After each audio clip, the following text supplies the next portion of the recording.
ना पूछो जमाने से कि क्या हमारी कहानी है, हमारी तो पहचान बस इतनी है कि हम सब हिंदुस्तानी हैं। जय हिंद दोस्तों, आप सभी को भारत के राष्ट्रीय पर्व गणतंत्र दिवस की हार्दिक शुभकामनाएं। आज हम लोग गणतंत्र दिवस पर संक्षिप्त चर्चा करेंगे, एक छोटी सी चर्चा करेंगे और जानने का प्रयास करेंगे कि गणतंत्र दिवस आखिर कैसे मनाया जाता है, इसके पीछे का इतिहास क्या है और इस बार का गणतंत्र दिवस यानी 26 जनवरी 2022 का तैयारी खासकर दिल्ली में कैसा है। तो चलिए दोस्तों शुरू करते हैं। आप सभी जानते हैं कि संपूर्ण भारत में प्रत्येक वर्ष 26 जनवरी को गणतंत्र दिवस के रूप में मनाया जाता है। भारत के सभी सरकारी एवं गैर सरकारी दफ्तरों, विद्यालयों एवं कार्यस्थलों पर इस दिवस को बड़े ही हर्षोल्लास के साथ मनाया जाता है। इस दिन तिरंगे झंडे लहराए जाते हैं, राष्ट्रीय गान गाए जाते हैं, परेड किए जाते हैं और अनेक प्रकार के सांस्कृतिक कार्यक्रमों का आयोजन किया जाता है। और इस दिन हम लोग उन सभी राजनेताओं को याद करते हैं जिन्होंने अपने देश को, इस भारत को आज़ादी दिलाने के लिए अपने प्राण तक न्यौछावर कर दिए। तो ये तो बेसिक जानकारी थी, लेकिन आप लोगों को कुछ विशेष जानकारी मैं देना चाहता हूँ इस वीडियो के माध्यम से, तो बने रहिए अंत तक।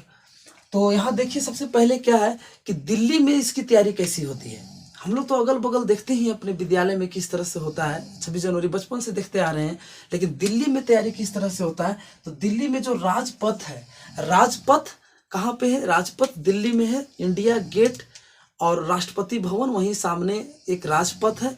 उस राजपथ में ही गणतंत्र दिवस का आयोजन किया जाता है दिल्ली में, और वहाँ राष्ट्रपति महोदय स्वयं तिरंगे झंडे को लहराते हैं और उसके बाद फिर राष्ट्रीय गान गाया जाता है, परेड किया जाता है और फिर नाच गान अनेक प्रकार के अनेक प्रकार के सांस्कृतिक कार्यक्रम किए जाते हैं। अस्त्र शस्त्र का प्रदर्शन किया जाता है। देश के विभिन्न राज्य से लोग वहाँ पहुँचते हैं और अपना अपना ये झांकी निकालते हैं, राज्य बाय राज्य अपना अपना राज्य का झांकी निकाला जाता है। बहुत बेहतरीन प्रोग्राम वहाँ पे आयोजित किए जाते हैं।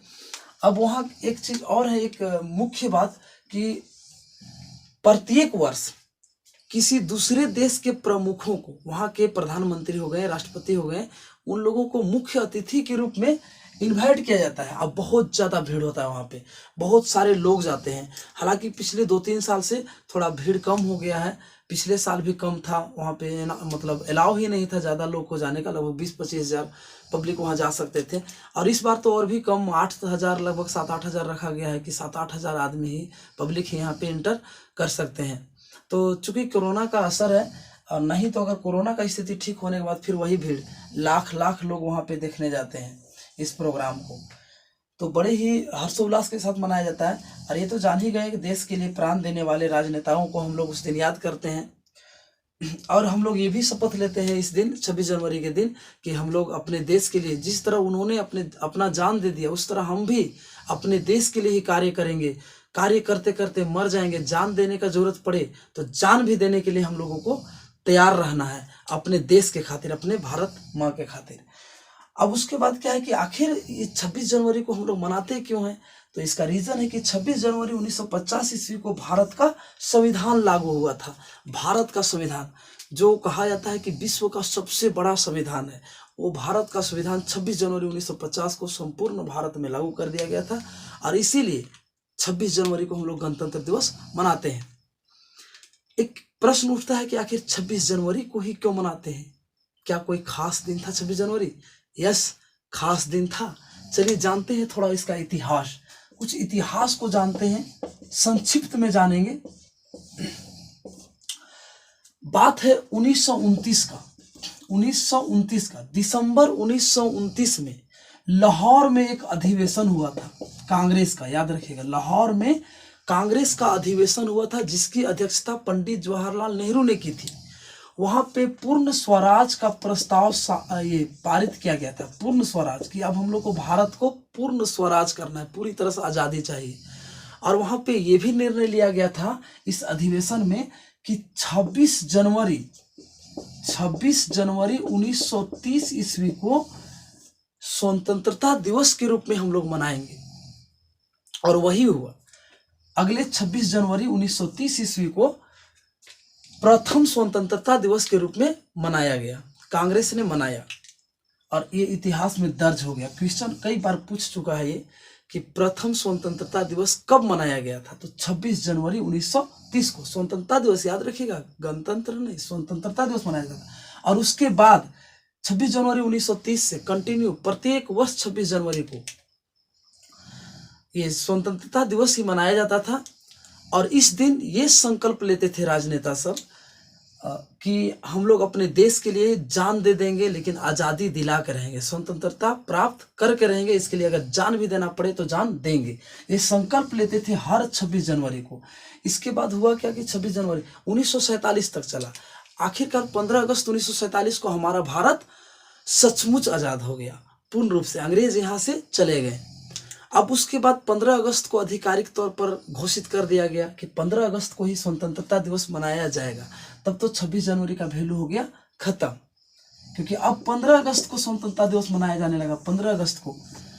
तब अब आगे होता क्या है, अब यहाँ पे एक टॉपिक आता है कि संविधान का, कि भाई संविधान बना, कैसे लागू हुआ। तो उसका एक कहानी, थोड़ा सा उसका भी संक्षिप्त जानकारी आप लोग को दे देता हूँ, जरूरी ही है संविधान सभा के बारे में।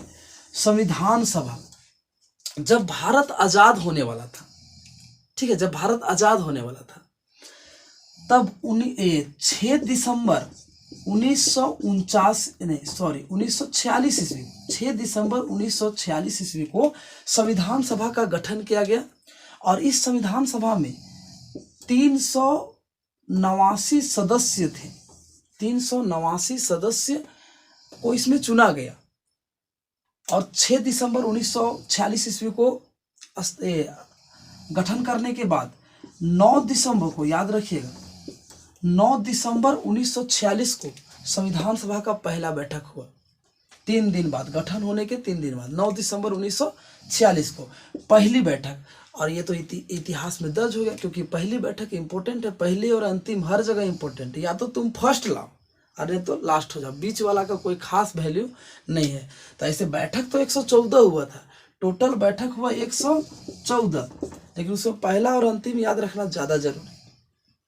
बाकी डिटेल में अगर संविधान सभा का बात है तो हम लोग पॉलिटी में पढ़ेंगे, पॉलिटिकल में। तो अभी यहाँ उतना डिटेल में जाना नहीं, हम लोग 26 जनवरी का चर्चा करें तो थोड़ा सा इसका भी जानकारी जरूरी है 26 जनवरी के शुभ अवसर पर। तो संविधान सभा जान गए, संविधान सभा का गठन 6 दिसंबर 1946 ईस्वी को हुआ। इसमें सदस्य कितने थे? 389 सदस्य थे। उनमें से प्रमुख सदस्य हो गए ये डॉक्टर राजेंद्र प्रसाद हो गए, डॉक्टर भीमराव अम्बेडकर हो गए, पंडित जवाहरलाल नेहरू हो गए। और इधर महिला में भी सरोजिनी नायडू थी, हंसा मेहता थी, दुर्गाबाई थी। ये सब महत्वपूर्ण सदस्य थे जो इम्पोर्टेंट। अब आगे है क्या चीज कि हम क्या बोले कि 9 दिसंबर 1946 को पहला बैठक हुआ। कुल बैठक कितना हुआ था संविधान सभा में? संविधान बनने तक शुरू से लास्ट तक 114 बैठक हुआ, लेकिन पहला बैठक 9 दिसंबर 1946 को हुआ था, जिसकी अध्यक्षता डॉक्टर सच्चिदानंद सिन्हा ने की थी। इनको अस्थायी सदस्य चुना गया था, टेम्पोरली, ठीक है, टेम्पोररी रूप से। ये अस्थायी सदस्य नहीं थे, इनको अस्थायी सदस्य चुना गया था। किन्हें? डॉक्टर सच्चिदानंद सिन्हा को।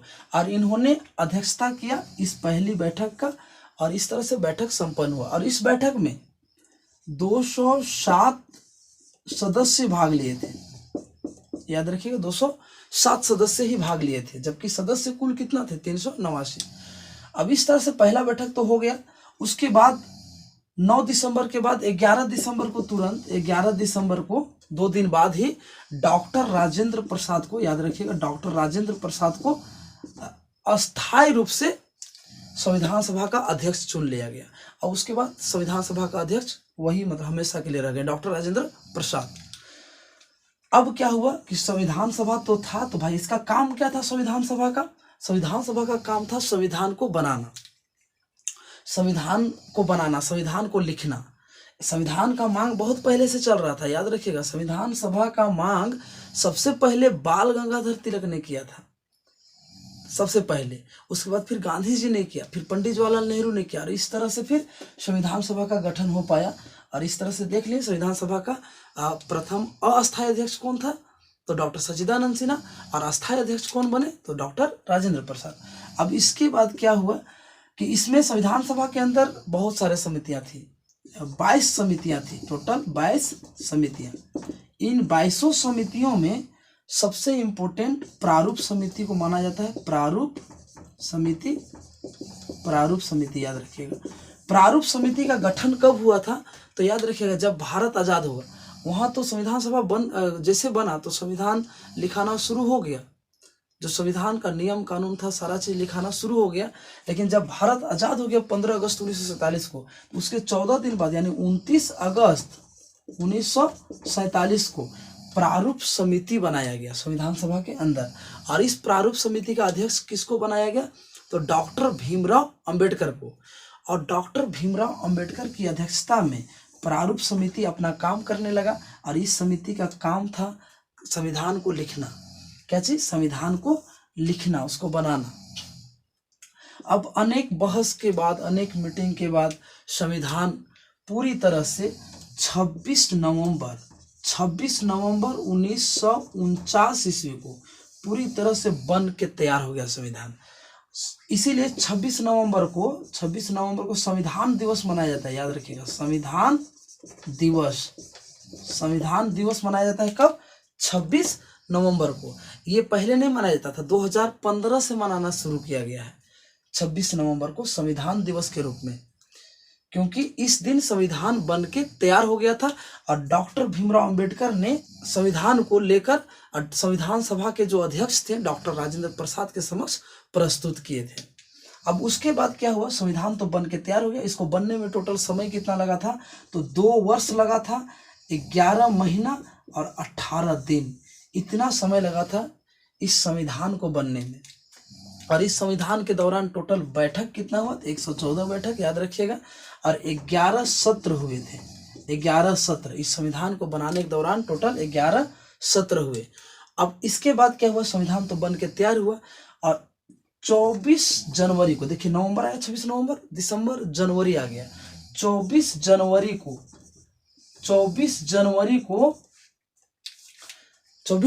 1950 को, अब 1949 के बाद क्या आ गया? 1950 को, 24 जनवरी 1950 को ये संविधान जो था उसमें हस्ताक्षर किया गया। जो भी सदस्य थे मौजूद ये बैठक में, 24 जनवरी 1950 को संविधान सभा का अंतिम बैठक हुआ इसी दिन। और इस दिन सभी सदस्य और संविधान सभा के जो अध्यक्ष डॉक्टर राजेंद्र प्रसाद खुद जो संविधान लिखा गया था उस पर हस्ताक्षर किए। तो ये अंतिम बैठक हो गया। इसके बाद संविधान सभा को भंग कर दिया गया। अब संविधान में हस्ताक्षर हो गया। अब उसके बाद उस 26 जनवरी को जो ऐतिहासिक था 26 जनवरी, जिसको 1-2 साल से लोग भूल गया, मतलब उसका वैल्यू खत्म कर दिया गया था। तो फिर से उसको जीवित करने के लिए कि भाई 24 को तो साइन वाइन हो गया, लेकिन अब 26 को हम लोग क्या करेंगे? इसको लागू कर देंगे। और इस तरह 26 जनवरी 1950 को संविधान लागू कर दिया गया और लोकतांत्रिक व्यवस्था हमारे देश में स्थापित हो गया। ये था कहानी 26 जनवरी शुरुआत होने का।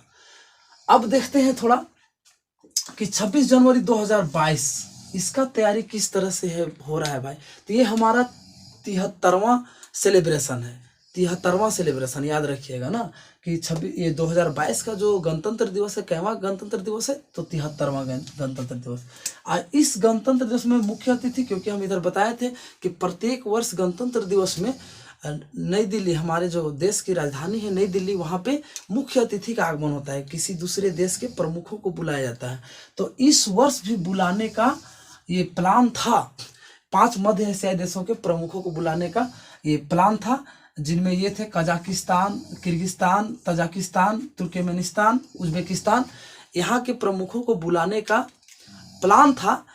कोरोना की वजह से ही इन्हें बुलाया नहीं गया, ये कैंसिल कर दिया गया है। और इस बार भी बिना मुख्य अतिथि के ही गणतंत्र दिवस का सेलिब्रेशन होगा। और इस गणतंत्र दिवस के सेलिब्रेशन में काफ़ी कम संख्या में लोग मौजूद होंगे। सीमित रखा गया है कि 7-8 हज़ार लगभग पब्लिक रहेंगे, उससे ज़्यादा नहीं। इससे पहले तो जब कोविड नहीं था उस समय तो 1 लाख पार हो जाता था लोगों का संख्या, लेकिन पिछले साल से कम कर दिया गया। पिछले साल 25,000 था, पिछले साल 25,000 रखा गया था, 25,000 लोग प्रवेश कर पाएंगे, लेकिन इस वर्ष और कम कर दिया गया है। अच्छा, 2021 में 2021 में भी कोई नहीं था। 2021 में ब्रिटेन के राष्ट्रपति बोरिस जॉनसन को आमंत्रित किया गया था। ब्रिटेन के राष्ट्रपति बोरिस जॉनसन को आमंत्रित किया गया था, लेकिन कोविड की वजह से उसे भी कैंसिल करना पड़ा। और इस तरह से 2021 में भी, यानी पिछले साल भी, कोई मुख्य अतिथि नहीं थे। बिना मुख्य अतिथि के गणतंत्र दिवस मना था। इससे पहले यानी 2020 में ब्राजील के राष्ट्रपति जेयर बोल्सोनारो को इनवाइट किया गया था और ये आए थे ना। उस समय कोविड नहीं था, जनवरी के बाद ही ना भारत में फैलना शुरू हुआ था। तो 26 जनवरी 2020 में ब्राजील के राष्ट्रपति जेयर बोल्सोनारो को इनवाइट किया गया था मुख्य अतिथि के रूप में। ये बात था 2020 का। 21 में कोई नहीं, 21 में नहीं आया। ब्रिटेन के राष्ट्रपति को बुलाया गया, लेकिन कोविड की वजह से फिर उसे कैंसिल कर दिया गया। इस बार भी उसी तरह, यानी कि लगातार पहली बार इतिहास में हुआ है। हालांकि एक बार पहले भी हुआ था 1952 और 53 में। पिछले बार भी 1952 और 53 में कोई मुख्य अतिथि नहीं थे। 1952 में जब पहली आम चुनाव हुई थी, याद रखिएगा 1952 में, 1900 कहाँ लिख दें, 1952, 53 और 66 में, पीछे इन 3 सालों में भी मुख्य अतिथि के बिना ही गणतंत्र दिवस मनाया गया था। 1952 में जब पहली आम चुनाव हुई, फिर उसके 1 साल बाद 53 में भी, और 1966 में भी जब लाल बहादुर शास्त्री की मृत्यु हो गई थी। तो ये 3 बार पीछे भी बिना मुख्य अतिथि के गणतंत्र दिवस मनाया गया था। और फिर पिछले साल 2021 में भी बिना मुख्य अतिथि के, और इस बार भी, यानी कि टोटल कई बार हो गया, 5 बार बिना मुख्य अतिथि के गणतंत्र दिवस मनाया जा रहा है, मान चलिए। अब उसके बाद थोड़ा सा देखते हैं कि इस बार का जो आयोजन है वो किस तरह का है। तो इस बार का आयोजन आप जान गए कि लोग ज़्यादा नहीं रहेंगे। 15 वर्ष से कम उम्र के बच्चों को वहाँ पे एंट्री बंद है, मना है। अब 15 साल से बड़े लोग जा सकते हैं, लेकिन जो वैक्सीन ले चुके हैं, उनके पास सर्टिफिकेट है, वही जा पाएंगे। जिनका वैक्सीनेशन नहीं हो पाया है वे वहाँ पे एंट्री नहीं कर पाएंगे। और उसके बाद 12 राज्य वहाँ पे अपना झांकी प्रस्तुत करने वाले हैं इस बार। तो इस तरह से वहाँ का तैयारी हो रहा है काफ़ी अच्छे तरीके से। अच्छा, वहाँ पे एक चीज़ और है कि राजपथ जो है ना, राजपथ में दोनों साइड एलईडी लगाया गया है। बड़ा बड़ा एलईडी लगाया जा रहा है, विशाल विशाल एलईडी, 5-5, एक साइड 5 और एक साइड 5, ताकि लोग दूर दूर से ही देख पाए उस आयोजन को। इसीलिए बड़े बड़े एलईडी भी लगाए गए हैं राजपथ के दोनों साइड। इस बार ये सब व्यवस्था है वहाँ पे। अब ये देख ही लिए 2021 में ब्रिटेन के राष्ट्रपति को बुलाया गया था, लेकिन उन्हें फिर मना कर दिया गया था। 2020 में आए थे ब्राजील के राष्ट्रपति। उसके बाद हम लोग को एक पहला याद रखना जरूरी है कि जब 1950 में 26 जनवरी 1950 कैसा मना था भाई। तो 26 जनवरी 1950 में मुख्य अतिथि का आगमन हुआ था, और वो थे इंडोनेशिया के राष्ट्रपति सुकर्नो, डॉक्टर सुकर्नो जो थे, उन्हें इनवाइट किया गया था मुख्य अतिथि के रूप में। और हमारे जो राष्ट्रपति महोदय थे डॉक्टर राजेंद्र प्रसाद, उन्होंने ये तिरंगा झंडा फहराया था और फिर ये कार्यक्रम का शुरुआत किया गया था। याद रखिएगा कि 1950 में 26 जनवरी 1950 यानी भारत का पहला गणतंत्र दिवस कहाँ मनाया गया था, तो इरविन स्टेडियम में। कहाँ पे? इरविन स्टेडियम में, जिसका नाम आगे जाके ये नेशनल स्टेडियम रख दिया गया था, नेशनल स्टेडियम। और फिर बाद में 2002 में इसी का नाम मेजर ध्यानचंद स्टेडियम रखा गया है, और यहीं पे पहला गणतंत्र दिवस मनाया गया था। लेकिन अब कहाँ मनाया जाता है? तो अब राजपथ में मनाया जाता है। इस तरह से आज का जो टॉपिक था वो ख़त्म होता है। शायद आप लोगों को बहुत अच्छा लगा होगा। अगर अच्छा लगे तो अपने दोस्तों को भी शेयर करें। फिर मिलते हैं नेक्स्ट वीडियो में। जय हिंद दोस्तों।